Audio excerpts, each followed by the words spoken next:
Все дети любят ходить в цирк. Зрелище на манеже завораживает. Все выглядит праздничным, легким, радостным. Ни с чем не сравнимое удовольствие получили маленькие камрачане и их родители от представления цирка «Шапито», который приехал в город. Мне нравятся клоуны, когда показывают животных. Клоуны всегда могут показывать что-то смешное и веселое.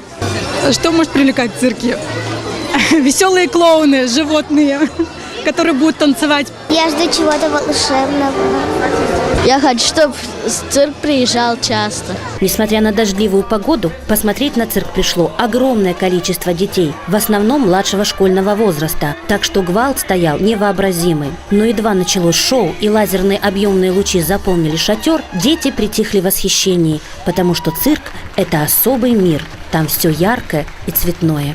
Мы яркие, мы красивые, мы делаем это все с удовольствием. Почему? Потому что мы вас всех очень любим и уважаем. Мы стараемся показать все самое лучшее. И медведи, и собаки, и люди, и ребята, и девушки. Мы все очень-очень стараемся.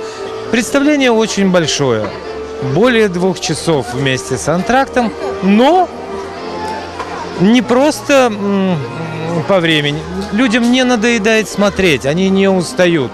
Это все очень здорово и интересно. Цирк любят все, потому что каждое представление – это встреча с тайной, магической силой, ловкостью, юмором. Наверное, цирк надо любить, во-первых, за то, что мы развиваемся и показываем пример, как развиваться физически, как ориентироваться в этом мире, как дружить. Мы все разных национальностей. Здесь у нас в программе русские, украинцы, румыны, молдаване. Мы не воюем. Мы не воюем с животными. И медведи, и собачки, вот те, которые конкретно заняты в этой программе, мы с ними очень дружим. Здесь нет и не может быть равнодушных. Все, затаив дыхание, дружно переживают за воздушных гимнастов и акробатов под куполом, весело смеются над клоунами, удивляются смекалке животных. Цирк – это островок добра и света.